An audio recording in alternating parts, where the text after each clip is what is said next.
ప్రేమ, యేసుని ప్రేమ.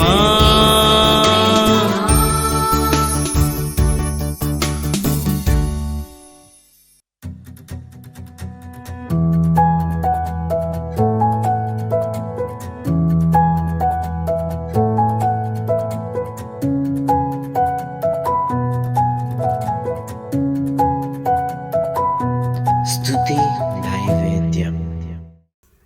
Praise the Lord. ప్రభునందు ప్రేమైన వాళ్ళారా, అందరూ బాగున్నారు కదా? మీ పిల్లలు భవిష్యత్తు కోసం ప్రతిరోజు ప్రార్థన చేయండి. మీ పిల్లలను, మీ కుటుంబీకులను జ్ఞాపకం చేసుకుని పేరు పేరున కుటుంబ యజమానులు ప్రార్థన చేయాలి. అప్పుడే మన పిల్లలను అపవాది ఏమీ చేయలేడు. కాబట్టి ఈ లోకంలో అపవాది యొక్క కన్నులు యవ్వనస్తుల మీద ఉంటున్నాయి, మీ చదువుకునే పిల్లల మీద ఉంటుంది. జాగ్రత్త. వారి కోసం రోజు ప్రార్థన చేయండి. మరి వారిని సన్నిధికి దూరం కాకుండా ప్రతి ఆదివారం చర్చకు వచ్చేటట్లుగా మీరు వారిని నడిపించాలి. God bless you. దేవుని వాక్యాన్ని మనము ధ్యానం చేసుకుందాం. 119వ కీర్తన 119, 120 వచనాలు మనం ధ్యానం చేద్దాం. భూమి మీద ఉన్న భక్తిహీనులందరినీ నీవు మస్టు వలె లయపరచు. కావున నీ శాసనములు నాకు ఇష్టమై ఉన్నవి. నీ భయము వలన నా శరీరం వణుకుచున్నది. నీ న్యాయ విధులకు నేను భయపడుచున్నాను. ప్రార్థన చేసుకుందాం. మహాపరిశుద్ధ మా తండ్రి, నీ కృపలో మమ్మల్ని జ్ఞాపకం చేసుకోండి నాయన. ప్రతిరోజు నువ్వు మాట్లాడుతున్న ప్రతి మాట మాకెంతో దీవెనకరంగా, ఆశీర్వాదకరంగా ఉంటుంది నాయన. ఈ వాక్యాన్ని గ్రహించే జ్ఞానం మా అందరికీ దయచేయమని యేసు నామమున ప్రార్థన చేయుచున్నాము తండ్రి. ఆమేన్. ప్రియమైన వారలారా, భూమి మీద ఉన్న భక్తిహీనులందరినీ దేవుడట మస్టు వలె లయపరుస్తాడట. ఒక రోజున భక్తిహీనులు ఈ రోజున బాగున్నాం అనుకుంటారు. భక్తి పరులను హింసిస్తున్నారు చాలా మంది. ఎవరి భక్తి వారిది కదా అని ఊరుకుంటలేదు. వీళ్ళు మా దేశాన్ని పాడు చేస్తున్నారని క్రైస్తవుల మీద పగబట్టారు ఈ రోజున చాలా మంది. అయితే ఇలాంటి భక్తిహీనులందరినీ కూడా దేవుడు మస్టు వలె లయం చేస్తాడట. అండి చూడండి, అందుకనే దేవుని బిడ్డలను ఓర్చుకోమంటున్నాడు. మీ భక్తిని మీరు కాపాడుకుంటూ శ్రమలలోనైనా సరే, ఎలాంటి పరిస్థితులు, ఎలాంటి విపత్తులు వచ్చినా మీరు మాత్రం దేవుని మార్గంలో నుంచి తొలగిపోవద్దు అంటున్నాడు. కాబట్టి ప్రియమైన వాళ్ళారా, ఇలాంటి శ్రమలు వస్తున్న క్రైస్తవులు ధైర్యం కలిగి ఉండండి. మీ విశ్వాసాన్ని నిలుపుకోండి, కాపాడుకోండి. ఒక రోజున ఎవరైతే క్రైస్తవ జాతిని హింసిస్తున్నారో, క్రైస్తవ ప్రజలను హింసిస్తున్నారో, అలాంటి వారందరూ లయమవుతారని దేవుని యొక్క వాక్యం చెప్తుంది. అయితే ఈ కడవరి దినాల్లో అందరూ రక్షణ పొందాలని దేవుడు అలాంటి వారికి కూడా ప్రేమతో సువార్త చెప్పమంటున్నాడు. వాళ్ళకు కూడా సువార్త అందుతుంది. అలాంటి వారు కూడా ఒక్కోసారి వారి చింతల్లో వారు ఉంటుండగా దేవుని మాటలు విన్నప్పుడు ఈ దేవుని యొక్క వాక్యము వారి హృదయాల్లోనికి వెళ్ళి అనేక మంది మార్పు చెందుతున్నారు. కాబట్టి హింసించే వారిని సహితం ప్రేమించమంటున్నాడు దేవుడు. కాబట్టి మన దేశంలో అలాంటి వారు ఎంతో మంది ఉన్నారు ఏంటి. అలాంటి వాటి సంస్థలు ఎన్నో ఉన్నాయి. అలాంటి వారి కోసం ప్రతిరోజు ప్రార్థన చేద్దాం. దేవుడు మంచి మార్పును వారిలో తీసుకురావాలి. భక్తిహీనులుగానే ఉండి భక్తిహీనులుగానే వారు మష్టులైపోవడానికి వీలు లేదు, లయమైపోవడానికి వీలు లేదు. కాబట్టి మన దేశంలో ప్రతి పౌరుడు, ప్రతి మనిషి రక్షింపబడాలని రోజు ప్రార్థన చేద్దాం. దేవుడు మిమ్మల్ని ఆ విధంగా మలుచునుగాక, అట్టి భారమును దేవుడు మీకు ఇచ్చునుగాక.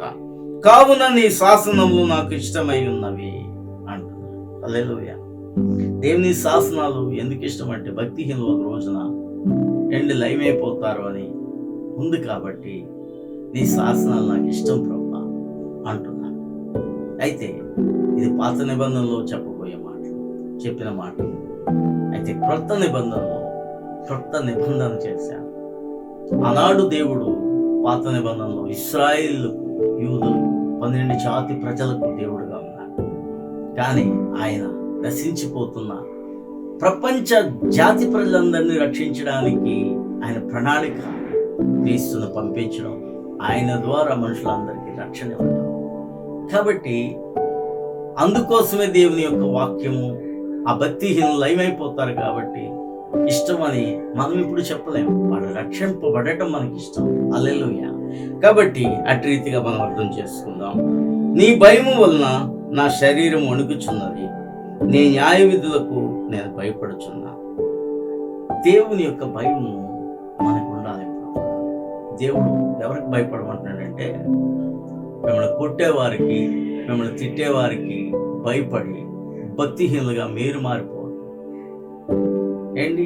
శరీరాన్ని, ఆత్మను అగ్నిగుండంలో వేసే దేవునికి భయపడండి అంటాడు. కాబట్టి మనం ఎవరికి భయపడాలి అంటే, మనం హింసించేవారికి కాదు భయపడటం.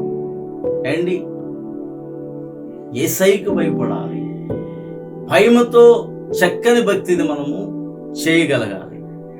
అందుకని అంటున్నాడు, నీ భయము వలన నా శరీరం వణుకుచున్నది, నీ న్యాయ విధులకు నేను భయపడుచున్నా. దేవుని యొక్క న్యాయ విధులకు భయపడుచున్నా. భయపడాలి. హల్లెలూయా. నిజమే, దేవుడు ఒక మాట ఇది చెయ్యి అంటే అది చేయకపోతే నీ భయం కలగాలి. ఇది వద్దు అంటే, అవును దేవుడు వద్దన్నాడు, ఈ మాట రాశాడు దేవుడు, ఆ పని చేయకూడదు అని నీకు భయం కలగాలి. భయపడకుండా వద్దన్నవి చేస్తూ చెయ్యమన్నవి చేయక నువ్వు ఉన్నావంటే నీకు దేవుని పట్ల భయం లేదని అర్థం. కాబట్టి చాలామందికి దైవ సన్నిధిలో దేవుని దగ్గరికి వచ్చేటప్పుడు దేవుని మందిరంలో భయంగానే ఉంటారు, కానీ బయటకు వచ్చాక అన్నీ మర్చిపోతారు. దేవునికి భయపడాలనే ధ్యాస ఉండకుండా అన్యులతోనూ లోకస్తులతోనూ కలిసిపోయి వారితో వారిలాగా సంఘములో క్రైస్తవులాగా ఉండేవాడు ఉంటారు. జాగ్రత్త. కొన్ని వచనాలు మనం చదువుకున్నాం కదా, ద్విమనస్కులు అంటే దేవునికి అసహ్యం. అట్టి భక్తి చేయకూడదు ఎప్పుడు. కాబట్టి మనము నిష్కపటమైన మంచి భక్తి, దేవుని ఆజ్ఞలకు భయపడుతూ, దేవుని యొక్క వాక్యానికి భయపడుతూ, మనల్ని మనం సరి చేసుకుంటూ, ఒకవేళ ఏదైనా తప్పు మన జీవితంలో జరుగుతున్నప్పుడు పాప క్షమాపణ అడుగుచు, దేవుణ్ణి క్షమించమని అడుగుచు, చక్కని భక్తి చేసుకుని విశ్వాసాన్ని కాపాడుకుంటూ అనేక మంది హింసించే వారి కోసం కూడా ప్రార్థన చేద్దాం. మన దేశాన్ని రక్షించు. దేవుడట్టి భారమును మీ అందరికీ కలగ చేయను కాక. ప్రార్థన చేసుకుందాం.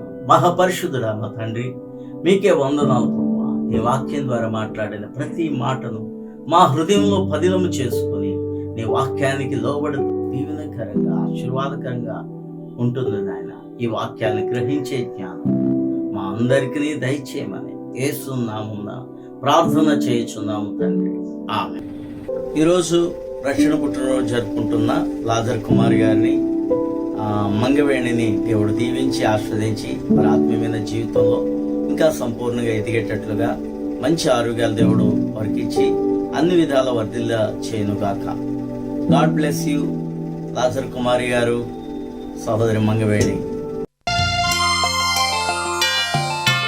ఆలయమినా దేహం నీ ఆలయమినా దేహం, ఆలయమినా దేహం నీ ఆలయమినా దేహం.